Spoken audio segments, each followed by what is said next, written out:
Hi, my name's Dane, and I'm an applications engineer here at Hawkridge Systems. In this video, I'm going to talk to you about importing IGES assemblies. I got my hands on this Sola arm, which is a robotic arm that you can control with any Bluetooth device. It uses servo motors and can be programmed to do whatever task it's capable of doing. Of course, my mind went right to SOLIDWORKS and all the customization I could do with this little robot.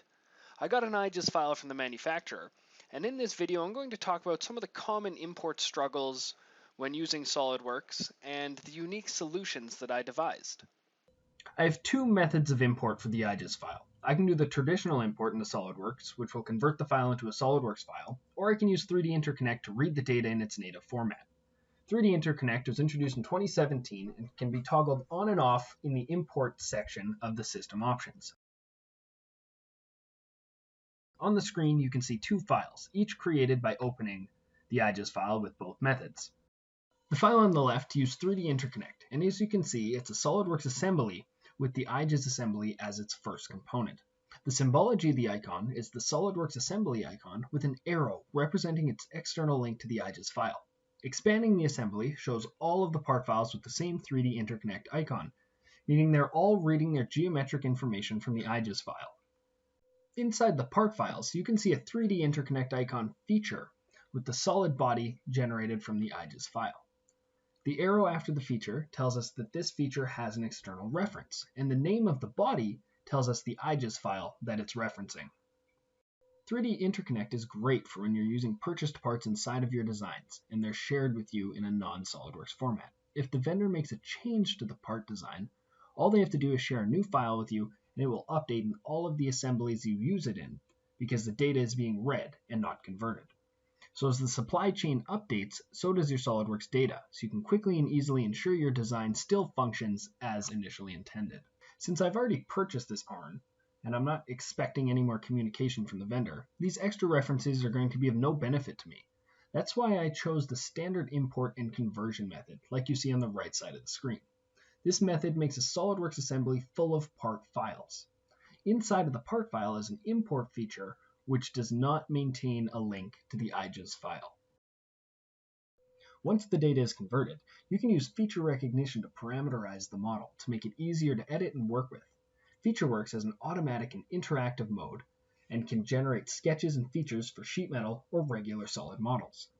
The base plate is made of sheet metal, and we're going to automatically extract holes and base flange features, with the only face being the fixed face for the flat pattern.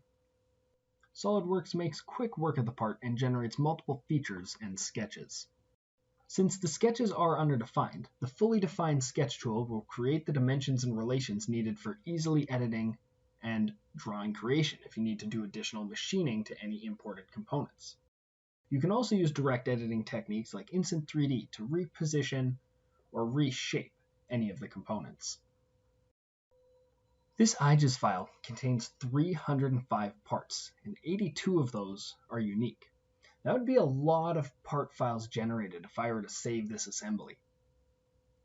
In order to simplify this file set, I'm going to make all of the components virtual, which will save them inside of the assembly instead of as a unique part file. This will make sharing the assembly and working in a collaborative environment a lot easier, because there's only one assembly instead of all those part files. The assembly is underdefined, but in a position where the components are in the correct orientation. Instead of mating all 300 of the parts, I'm going to create some subassemblies between components that have no relative motion.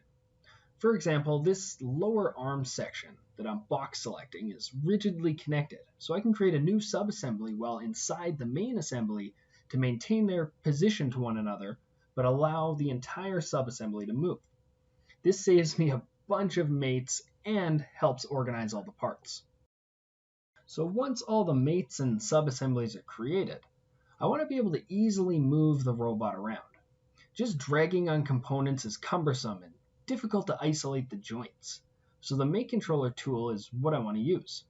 The mate controller will reference specific mates that have limit definitions, like the limit angle mate, which I'm going to use to control all of the potential motion of this robot. Once in the mate controller tool, you can automatically grab all the eligible mates and manipulate them numerically with a slider, or incrementally with arrows. Once you have your assembly in the appropriate position, you can save that position to later animate through or as a configuration to reference in any of your technical communications. I would like to thank you for watching my video, and I hope you found it useful. For more technical tips from Hawkridge Systems, please subscribe to our channel or check out our website for a live event near you.